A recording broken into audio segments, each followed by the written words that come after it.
नमस्कार मंडळी. असं म्हणतात की आपल्या गावचं गाव पण हे इतिहासामध्ये दडले. आज अशाच एका ऐतिहासिक गावाची ओळख करून घेऊया.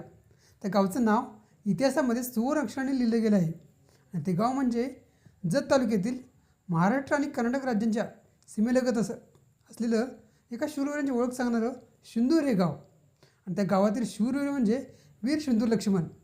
अशा या वीर शूराचा जन्म 18 मे 1898 रोजी सिंदूर या गावी झाला. त्याच्या ऐतिहासिक पार्श्वभूमीचा विचार केला तर त्या काळात महात्मा गांधीजींच्या असहकार चळवळीची लाट संपूर्ण देशभर पसरली होती. त्यावेळी सिंदूर लक्ष्मण यांनी कधी सरकारी खजिना लुटून तर कधी श्रीमंतांची संपत्ती गरिबांमध्ये वाटून आणि कधी गरजू लोकांना अन्न व मदत पुरवून ब्रिटिश सरकारला हैराण केले होते. गरिबांसाठी केलेल्या या महान कार्यामुळे ते जनतेमध्ये लोकनायक म्हणून ओळखू लागले होते. सिंधू लक्ष्मण हे भारताच्या स्वातंत्र्य लढ्यातील धाडसी क्रांतिकारक होते. असे या शूरवीराचा मृत्यू 1922 साली झाला. एका ब्रिटिश कबऱ्याच्या घरी जेवण करत असताना ब्रिटिशांनी त्यांच्यासाठी सापळा रचला होता. त्यांच्या डोक्यावर गोळ्या झाडल्या आणि त्यांची हत्या केली गेली.